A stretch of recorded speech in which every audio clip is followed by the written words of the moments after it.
Дел од барањата за поскапување на водата за пиење за првиот човек на Регулаторната комисија за енергетика се неосновани. Меѓу поинтересните пресметки кои стигнале до РК се оние од Охридски водовод. Побарале 70% зголемување на цената на водата. За Бислимовски ова е неприфатливо и отвара сомнеж дека барањата за повисоки сметки за вода имаат друга цел. Уште еднаш ги потсети овие претпријатија дека во работењето користат субвенционирана струја. Како да ви кажам, кој ќе поднесе некој барање да се зголеми цената 70%, нема тука реално, тука треба пред да го поднесеш барањето да мислиш што ќе направиме ние во Охрид, ќе зголемиме цената за вода 70%, за да може у јавните комунални претпријатија, не у Охрид, у цела држава, да биде фабрика за вработување. Регулаторна неделава ќе одлучува за барањата на општините за новите тарифи на вода. Ќе се носат и нови одлуки за цената која ќе ја плаќаат скопјани. Минатата недела од Скопски водовод демантира дека поднеле барање за зголемување.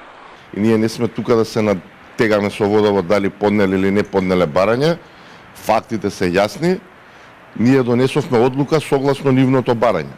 Таа одлука што ја донесовме ќе претрпи корекција и минималната цена која што ќе ја донесеме во четврток ќе значи намалување на цената за вода во град Скопје. Откако РК ќе ги достави предлог одлуките, управните одбори на јавните претпријатија треба новите цени да ги достават до советите на општините, каде треба да се донесе конечна одлука. Минатата недела Регулаторната комисија даде предлог за минимална и максимална цена за кубик со која месечните сметки на скопјани би се зголемиле за најмалку 7 или за најмногу 34 денари.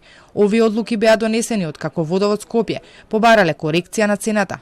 Од РК тврдат дека тие побарале во просек месечните сметки да се зголемат за 30 денари, но од предпријатието потоа излегоа со демант и тврдеа дека никогаш не барале поскапување на водата.